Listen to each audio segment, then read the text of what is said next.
Bogtui গণহত্যাকাণ্ডের charge গঠন হলো বীরভূমের রামপুরহাট মহকুমা আদালতে। প্রায় 2 বছর 4 মাস পর এই মামলার চার্জ গঠন করা হলো। আজ রামপুরহাট মহকুমা আদালতের দ্রুত নিষ্পত্তি সম্পন্ন আদালতের জেলা অতিরিক্ত দায়রা বিচারকের এজলাসে এই চার্জ গঠন করা হয়।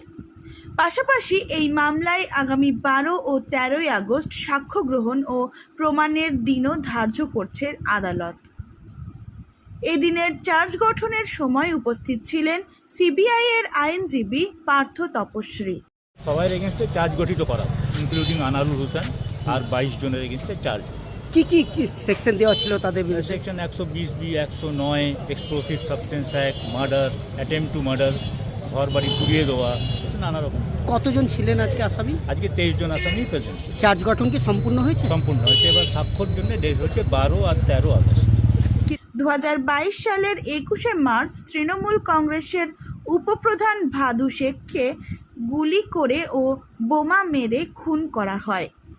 তারপর সেই রাতেই অশান্ত হয়ে ওঠে বগটুই গ্রাম। কুপিয়ে ও আগুনে পুড়িয়ে গণহত্যা করা হয়।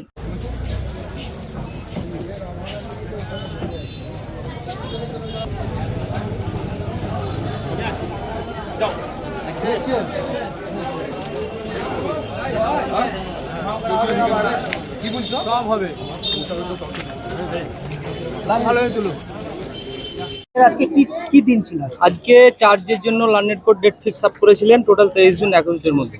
তো 23 জন অ্যাকিউজ আজকে লার্নেড কোর্টে প্রেজেন্ট ছিলেন এবং প্রত্যেকের এগেনস্টে চার্জ গঠন করা হয়েছে 23 জন আসামির বিরুদ্ধে। 147, 148, 149, 302, 307, 435, 436 এবং 460 অ্যান্ড 201 আইপিসিতে চার্জ গঠন করা হয়েছে 201।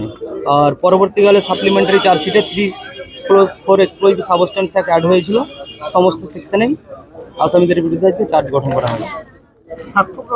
সাক্ষ্যগ্রহণ মোস্ট প্রবাবলি 12 আগস্ট আর 13 আগস্ট, এই 2 দিন সাক্ষ্যের জন্য দিন ফিক্সড রেখেছেন। আনারুল হোসেন তিনি উপস্থিত ছিলেন? হ্যাঁ, সকলেই ছিলেন। আজকে চার্জ গঠন হয়েছে। জামিনের আবেদন করা হয়েছিল? জামিনের আবেদন ওনার পক্ষ থেকে আজকে করা হয়েছে। বাকি আসামিদের টোটাল 6 জনের জামিনের আবেদন করা হয়েছিল। 6 জনের আবেদন লার্নেড কোর্ট নামঞ্জুর করেছে। কি নাম আপনার? আমার নাম জাহির রায়হান বান্টি। আপনি কোন পক্ষের আইনজীবী? আমি আসামি পক্ষের আইনজীবী। কলকাতা উচ্চ আদালতের নির্দেশে সেই ঘটনার তদন্ত শুরু করে সিবিআই।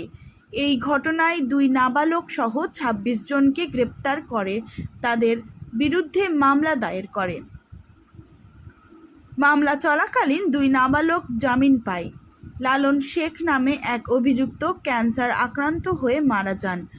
আজ 23 জন অভিযুক্তকে রামপুরহাট মহকুমা আদালতের বিচারকের সামনে হাজির করা হয়। আজ সেই মামলার চার্জ গঠন করা হলো।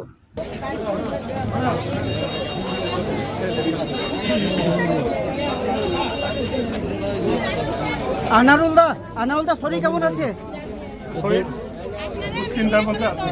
দাদা চক্রান্ত